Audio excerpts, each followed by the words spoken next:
Very good morning to all, very good afternoon, very good evening, and very good night. In this lecture, we will discuss induction and energy transfer. तर या अगोदरच्या लेक्चरमध्ये आपण काय काय पाहिलं ते थोडक्यात आपण पाहूया.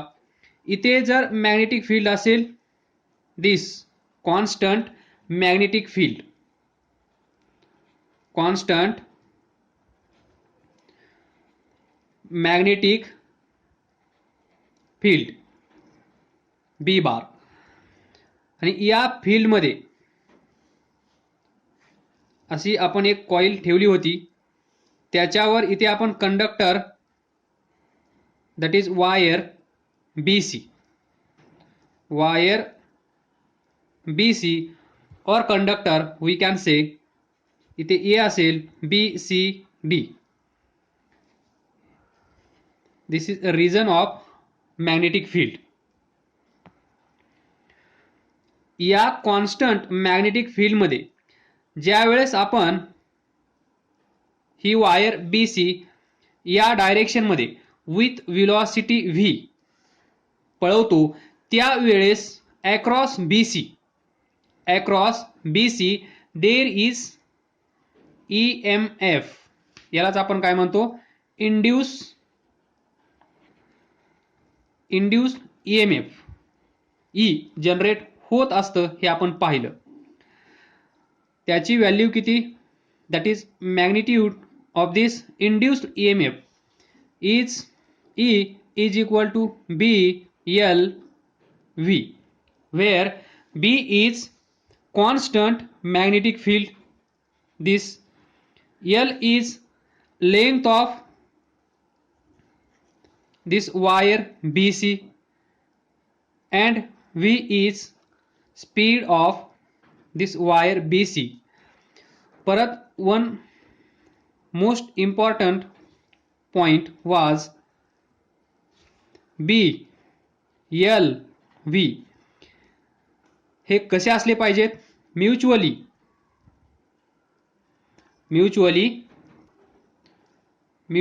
Perpendicular to each other. तर हे आहे थोडक्यात generation of EMF across this wire BC और अक्रॉस दिस वायर और conductor when it is in motion. बरोबर, ज्यावेळेस हा कंडक्टर किंवा वायर मोशनमध्ये येतो त्यावेळेस, आणि हा जर कंडक्टर मॅग्नेटिक फील्डमध्ये असेल तर त्यावेळेस across this BC there is EMF called as induced EMF E, and its magnitude is given by E is equal to BLV, where B is constant magnetic field, L is length of conductor or length of wire, V is speed of this conductor or wire, and most important discussion, most important point, BLV हे तिघे पण एकमेकांना perpendicular असले पाहिजेत. त्या आणि त्याच वेळेस देर इज EMF अक्रॉस BC, हे लक्षात ठेवायला विसरू नका. तर इथे पण चेक करा, डायरेक्शन ऑफ मॅग्नेटिक फील्ड कशी आहे, going in to the plane, this is the direction of magnetic field. बरोबर, प्लेनमध्ये जात आहे. स्पीड या डायरेक्शनमध्ये. तर पहा, direction of magnetic field and direction of motion कशी आहे, एकमेकांना परपेंडिक्युलर.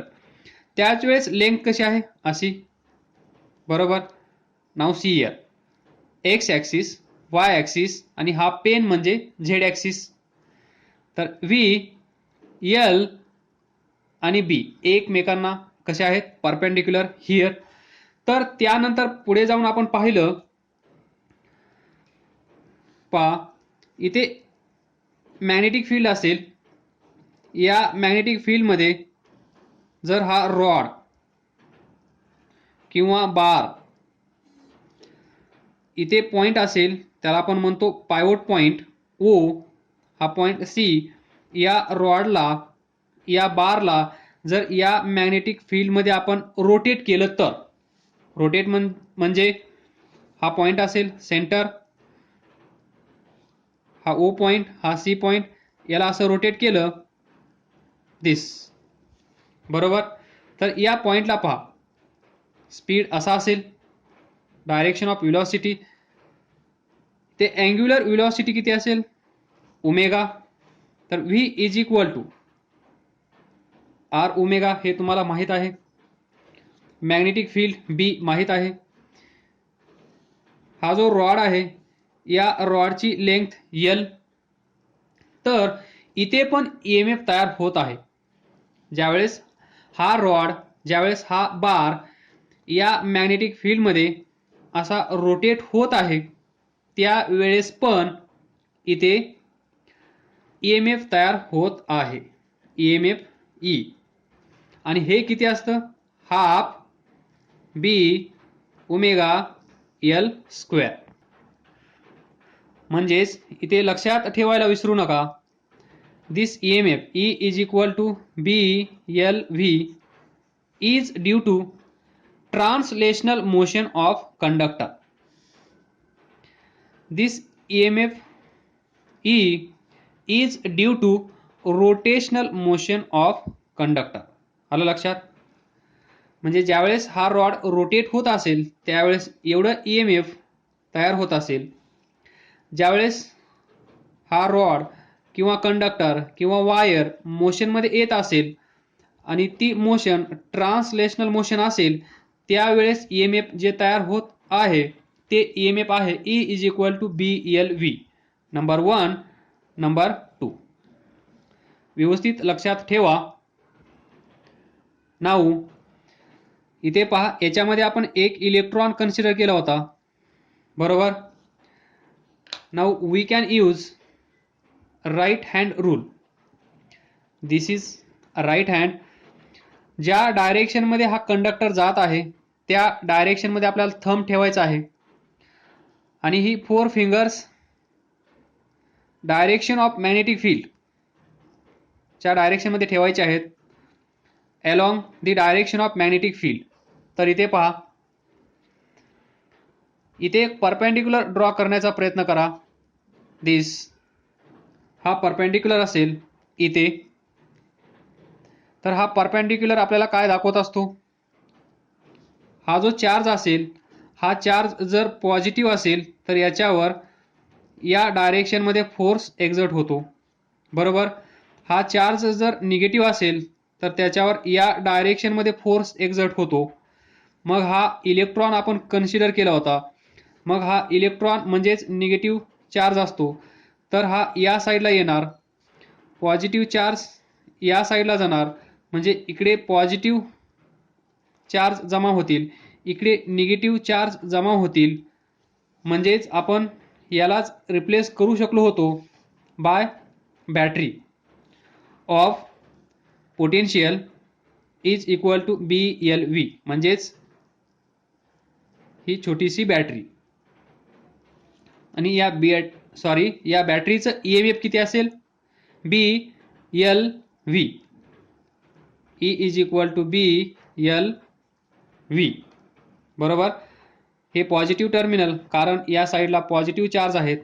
हे निगेटिव्ह टर्मिनल, म्हणजेच या साईडला निगेटिव्ह चार्ज आहेत. इथे पण पहा, इथे पण असंच तुम्ही लॉजिक अप्लाय करू शकता. इथे पहा, डायरेक्शन ऑफ व्हेलॉसिटी या डायरेक्शनमध्ये, बरोबर. तर पहा, या पोझिशनचा विचार करा. 4 फिंगर्स कोणत्या डायरेक्शनमध्ये ठेवायचे आहेत, ज्या डायरेक्शनमध्ये मॅग्नेटिक फील्ड आहे त्या डायरेक्शनमध्ये, that is going in to the plane. आणि अंगठा थंब कोणत्या डायरेक्शनमध्ये ठेवायचा आहे, ज्या डायरेक्शनमध्ये या रॉडची मोशन होत आहे त्या डायरेक्शनमध्ये. म्हणजेच राईट हँड आपल्याला असा इथे अरेंज करावा लागेल. तर पहा, 4 fingers going in to the plane, thumb along the motion of rod. याच पोझिशनचा विचार करा, कारण हा रॉड रोटेट होत आहे. तर रोटेट झाल्यानंतर पहा, इथे आल्यानंतर व्हेलॉसिटी अशी असेल, इथे आल्यानंतर वेलॉसिटी अशी असेल, पण या पोझिशनला वेलॉसिटी कशी आहे, स्पीड कसा आहे या डायरेक्शनमध्ये. तर पहा त्याच डायरेक्शनमध्ये आपल्याला थंब ठेवायचा आहे. त्यावेळेस आपला जो पाम आहे तिथे परपेंडिक्युलर ड्रॉ करा. सी हा परपेंडिक्युलर, ही डायरेक्शन म्हणजेच पॉझिटिव्ह चार्ज असेल तर या डायरेक्शनमध्ये जाईल, निगेटिव्ह चार्ज असेल तर या डायरेक्शनमध्ये जाईल. तर इथे पहा, मग हा जो रॉड आहे इथे पॉझिटिव्ह चार्ज जमा होतील, इथे निगेटिव्ह चार्ज जमा होतील. तर पहा यालाच रिप्लेस कसं करू शकतो आपण, बॅटरी. तर पहा ही बॅटरी, या साईडला पॉझिटिव्ह चार्ज आहेत म्हणजेच हे असेल पॉझिटिव्ह टर्मिनल ऑफ बॅटरी, या साईडला निगेटिव्ह चार्ज आहेत म्हणजेच हे असेल negative terminal of battery. And this is battery of EMF E is equal to half B omega L square. या सर्व गोष्टीची आवश्यकता आपल्याला या टॉपिकसाठी आहे म्हणून हे डिस्कस करत आहे. तर पहा, to discuss induction and energy transfer we can consider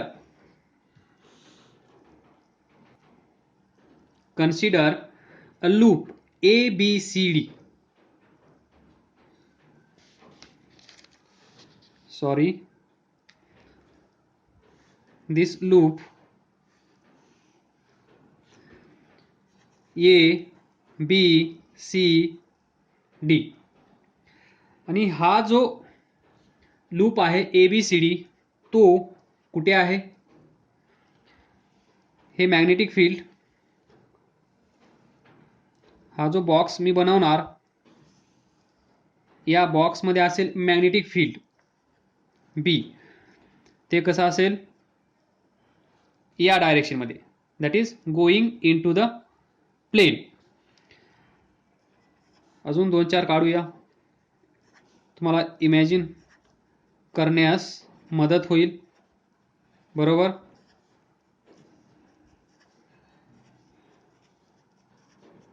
this is magnetic field, constant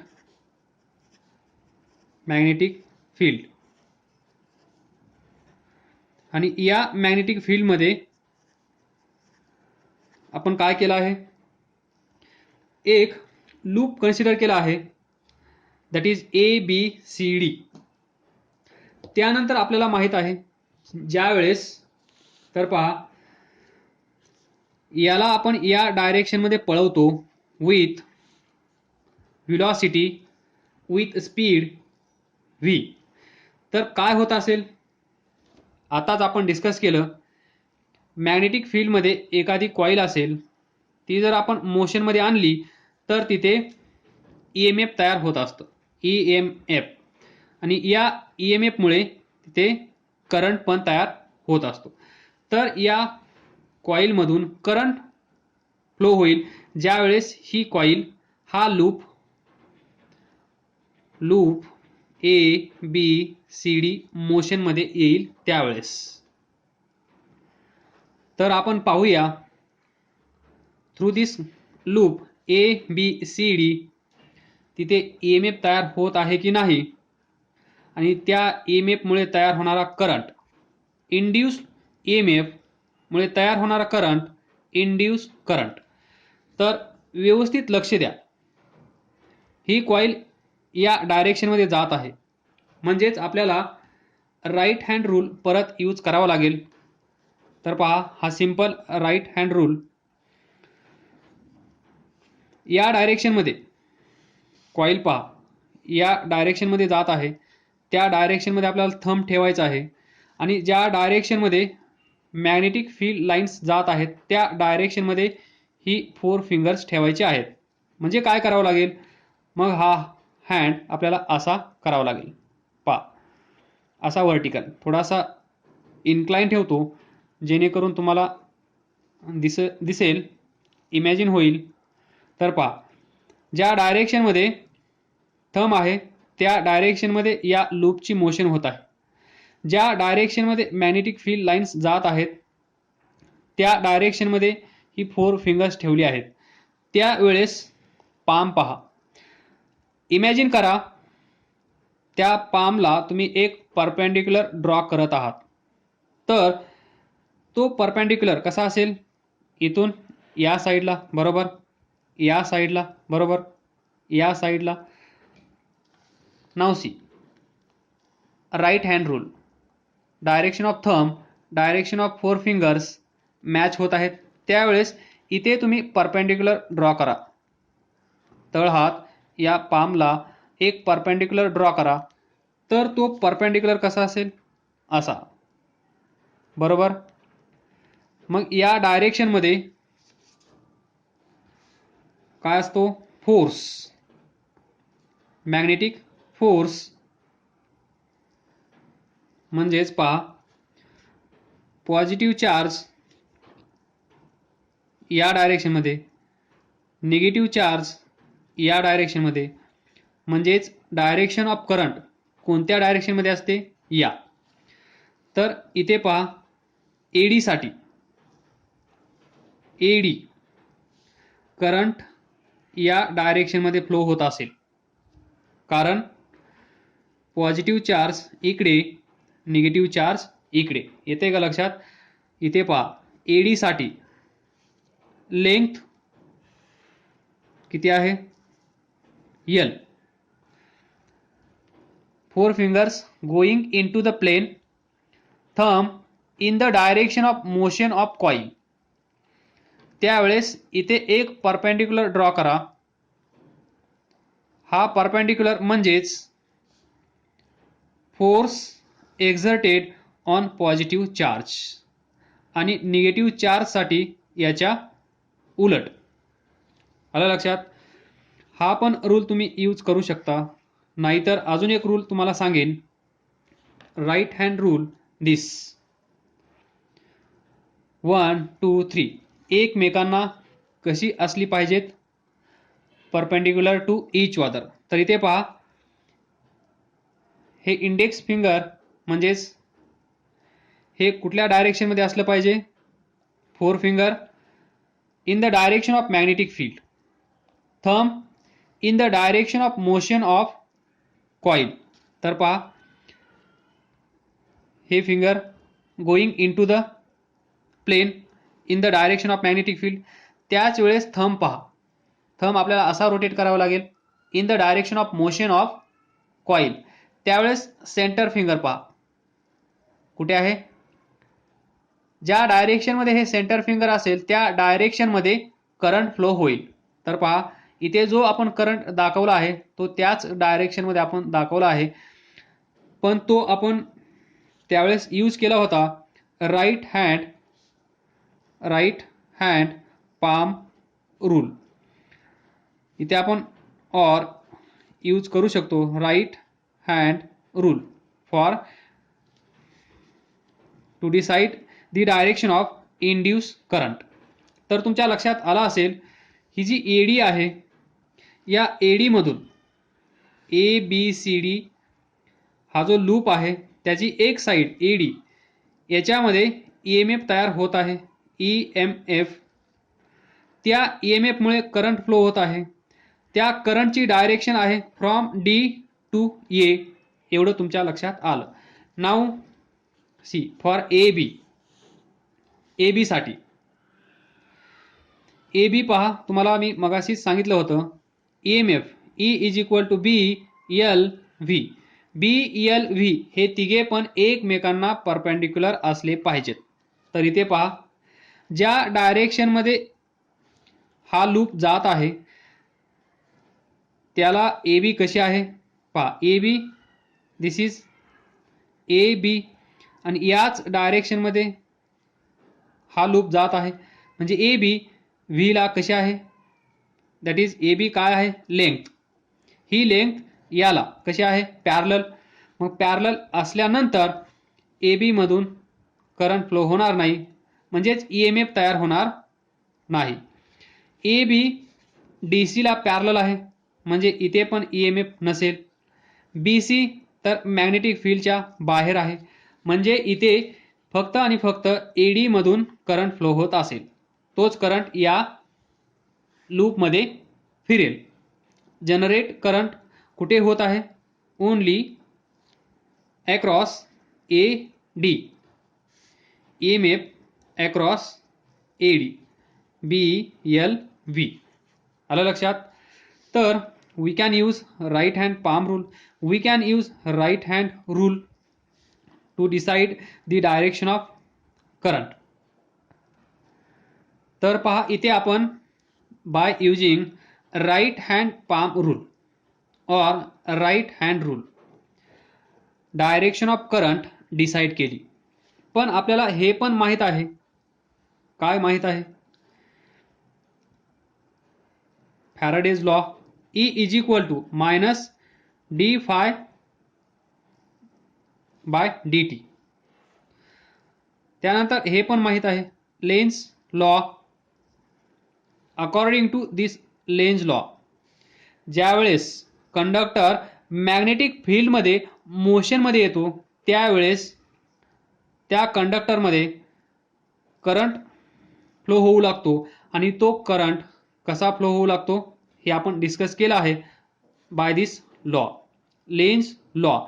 तर इथे जो करंट फ्लो होत असेल तो करंट असा फ्लो होईल की, तर पहा अगोदर हे पहा ABCD कोणत्या डायरेक्शनमध्ये जात आहे इमॅजिन करा, राईट साईडला जात आहे. ज्यावेळेस ही कॉईल ABCD राईट साईडला जात आहे त्यावेळेस इमॅजिन करा area inside the magnetic field, area inside the magnetic field B काय होत आहे. Just imagine area inside the magnetic field काय होत आहे, डिक्रीज. सर्वांनाच कळत असेल. ही कॉईल इकडे जात आहे म्हणजेच काही वेळानंतर ही कॉईल अशी असेल, पहा इथे. तर पहा एवढाच पोर्शन या मॅग्नेटिक फील्डमध्ये असेल, कळलं? म्हणजेच area inside the magnetic field decrease होत आहे ज्यावेळेस ही कॉईल या डायरेक्शनमध्ये जात आहे त्यावेळेस. म्हणजेच जर ही कॉईल इकडे जात असेल, एरिया डिक्रीज होत असेल, तर magnetic flux phi is equal to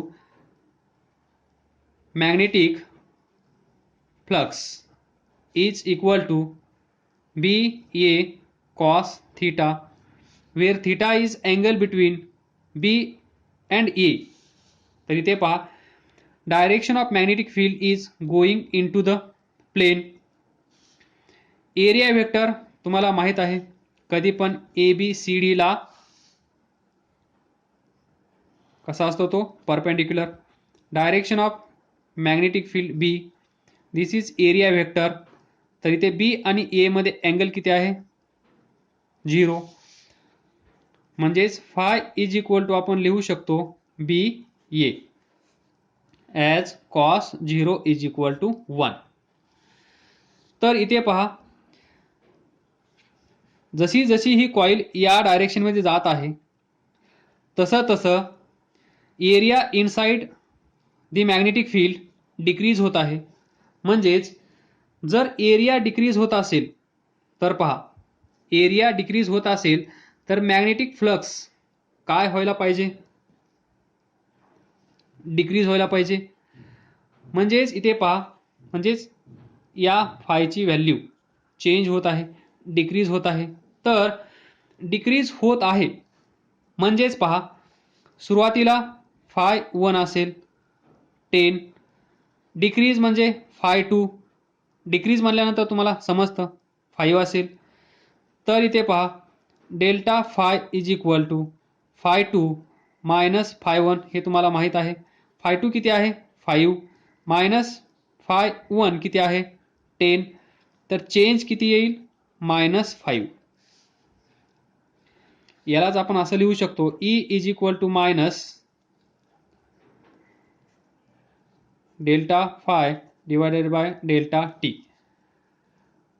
delta phi किती आलं -5 म्हणजे मायनस इथे एक मायनस आहे हा एक मायनस काय होईल प्लस म्हणजे इथे जे EMF तयार होईल ते EMF कसा असेल सपोर्टिव्ह लक्षात ठेवा खूप वेळा हे सांगून झालं आहे सपोर्टिव्ह म्हणजे ज्यावेळेस ही कॉईल या साईडला जात असेल त्यावेळेस एरिया डिक्रीज होत आहे inside magnetic field area decrease झाल्यामुळे मॅग्नेटिक फील्ड किंवा magnetic field lines passing through this area decrease होत आहेत जर मॅग्नेटिक फील्ड लाईन्स डिक्रीज होत असतील तर मॅग्नेटिक फ्लक्स पण डिक्रीज होईल आणि मॅग्नेटिक फ्लक्स डिक्रीज झाल्यामुळे इथे येतो लेन्झ लॉ सांगतो जर इथे काही डिक्रीज होत असेल तर इथे असा करंट तयार होईल की तो करंट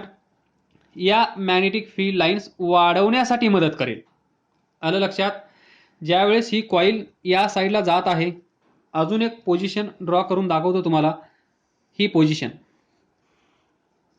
सेकंड पोझिशन तर या पोझिशनमध्ये पहा मॅग्नेटिक फील्ड लाईन्स किती आहेत 1 2 3 where as in initial position ABCD किती आहेत 1 2 3 4 5 6 7 8 9 सुरुवातीला 9 आहेत ज्यावेळेस ही कॉईल या साईडला गेली त्यावेळेस किती आहेत 3 ABCD मधून जाणाऱ्या मॅग्नेटिक फील्ड लाईन्स काय झाल्या डिक्रीज आलं लक्षात मग ज्या वेळेस या कॉईलमधून या लूपमधून जाणाऱ्या मॅग्नेटिक फील्ड लाईन्स डिक्रीज होतात त्यावेळेस लेन्झ लॉ असं सांगतो की या कॉईलमधून करंट असा फ्लो झाला पाहिजे की जेणेकरून या मॅग्नेटिक फील्ड लाईन्स ज्या डिक्रीज होत आहेत त्या डिक्रीज झाल्या नाही पाहिजेत त्या इन्क्रीज झाल्या पाहिजे असं यांचं म्हणणं तर मग इथे पहा ही डायरेक्शन तर आपण डिसाईड केली आहे according to this Lenz law and Faraday's second law of electromagnetic induction यांच्या म्हणण्यानुसार इथे करंट कसा फ्लो झाला पाहिजे तर पहा आपल्याकडे दोन ऑप्शन आहेत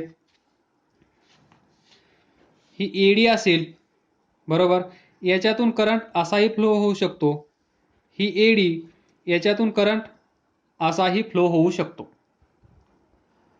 तर पहा इथे करंट असा फ्लो होत आहे म्हणजेच या डायरेक्शनमध्ये तर एडी म्हणजेच हा पेन कन्सिडर करा एडी म्हणजेच हा पेन म्हणजेच कंडक्टर तर राईट हँड रूल यूज करूया आपण तर पहा डायरेक्शन ऑफ करंट म्हणजेच डायरेक्शन ऑफ थंब ज्या डायरेक्शनमध्ये करंट फ्लो होत आहे त्या डायरेक्शनमध्ये थंब ठेवा त्यानंतर ही उरलेली 4 फिंगर्स पहा या कंडक्टरच्या लेफ्ट साईडला पहा ती आपल्याकडे येत आहेत बरोबर आणि राईट साईडला पहा ती इनटू द प्लेन जात आहेत ज्यावेळेस आपण हा पेन घट्ट पकडू त्यावेळेस ही 4 कर्ल फिंगर्स पहा गोईंग इनटू द प्लेन अशी त्यांची डायरेक्शन आहे पण ज्यावेळेस या साईडचा विचार करतो आपण त्यावेळेस coming out of the plane आहे या पोझिशनला कमिंग आउट ऑफ प्लेन या कंडक्टरच्या या साईडला पहा गोईंग इनटू द प्लेन म्हणजे हा कंडक्टर या साईडला गोईंग इनटू द प्लेन आणि या साईडला कमिंग आउट ऑफ प्लेन तर इथे पहा this is the direction of magnetic field due to this current carrying conductor तुम्हाला माहित आहे बरोबर हा कंडक्टर असेल या कंडक्टरमधून करंट आय फ्लो होत असेल तर हा कंडक्टर मॅग्नेटिक फील्ड तयार करतो हे तर तुम्ही विसरले नसाल मग या कंडक्टरने पण इथे मॅग्नेटिक फील्ड तयार केला आहे ज्यावेळेस याच्यातून करंट फ्लो होत आहे त्यावेळेस बरोबर हे असेल मॅग्नेटिक फील्ड पण हा करंट मॅग्नेटिक फील्ड असं तयार करेल की ते मॅग्नेटिक फील्ड इथे अवेलेबल असणाऱ्या मॅग्नेटिक फील्डला सपोर्ट करेल तर पहा इनसाइड दिस ABCD जे आपण कन्सिडर केलं होतं मॅग्नेटिक फील्ड बी त्याची डायरेक्शन पहा कशी आहे, going in to the plane. ज्यावेळेस या एडी मधून करंट फ्लो व्हायला लागला त्यावेळेस त्याने पण एक मॅग्नेटिक फील्ड तयार केलं. त्या मॅग्नेटिक फील्डची डायरेक्शन कशी आहे पहा, ABCD मध्ये going in to the plane. म्हणजे डायरेक्शन पहा, हा आणि हा कशी आहे, सेम. मग सेम डायरेक्शन आहे म्हणजेच नेट रिझल्टंट मॅग्नेटिक फील्ड कसा असेल, इन्क्रीज होईल. याच्यामध्ये कोणाला डाऊट नसावा. डायरेक्शन सेम असल्यानंतर आपण काय करतो, addition. Net resultant magnetic field काय होईल, या कॉइलच्या मधून जाणारं इन्क्रीज होईल. जिथे ही कॉइल ज्यावेळेस या साईडला जात होती त्यावेळेस या कॉइलमधून जाणारं मॅग्नेटिक फील्ड लाईन्स किंवा मॅग्नेटिक फील्ड किंवा मॅग्नेटिक फ्लक्स डिक्रीज होत होतं. हे डिक्रीज होऊ नये म्हणून इथे आहे Faraday's second law of electromagnetic induction and according to Lenz law. या एडी मधून असा करंट फ्लो होईल तो करंट पण तिथे मॅग्नेटिक फील्ड तयार करेल आणि जे मॅग्नेटिक फील्ड तयार झालेला असेल ते मॅग्नेटिक फील्ड इथे जो चेंज होत आहे त्या चेंजला अपोज करत असेल. म्हणजेच अपोज म्हणजे काय, चेंज म्हणजे काय. इथे पहा, ही कॉइल या डायरेक्शनमध्ये जात आहे बरोबर. मग इथे असा करंट फ्लो होईल, तो करंट म्हणेल या कॉइलला तू तिकडे जाऊ नको, इकडे ये. जर ही कॉइल इकडे येत असेल तर हा करंट असा फ्लो होईल की या कॉइलला म्हणेल तू इकडे जा बरोबर. म्हणजे अपोजिट, सिम्पली अपोजिट लक्षात ठेवायचं आहे. जर या मॅग्नेटिक फील्ड लाईन्स याच्यातून जाणाऱ्या डिक्रीज होत असतील तर by Lenz law and Faraday's law, second Faraday's law for electromagnetic induction यांच्या म्हणण्यानुसार जर इथलं मॅग्नेटिक फील्ड त्या कॉइलमधून जाणारं डिक्रीज होत असेल तर हे जे EMF तयार होईल, या EMFमुळे जो करंट तयार होईल आणि या करंटमुळे तिथे मॅग्नेटिक फील्ड तयार होईल, हे मॅग्नेटिक फील्ड याला काय करेल, सपोर्ट करेल आणि हे जे डिक्रीज होत होतं हे परत इन्क्रीज करण्याचा प्रयत्न करेल. पण इथे अवेलेबल असणारं मॅग्नेटिक फील्ड जर इन्क्रीज होत असेल तर इन्क्रीज कोणत्या केसमध्ये होईल, तर आपण इथे थांबूया. We will continue in next lecture. काय समजलं नसेल तर विचारा. थँक्यू.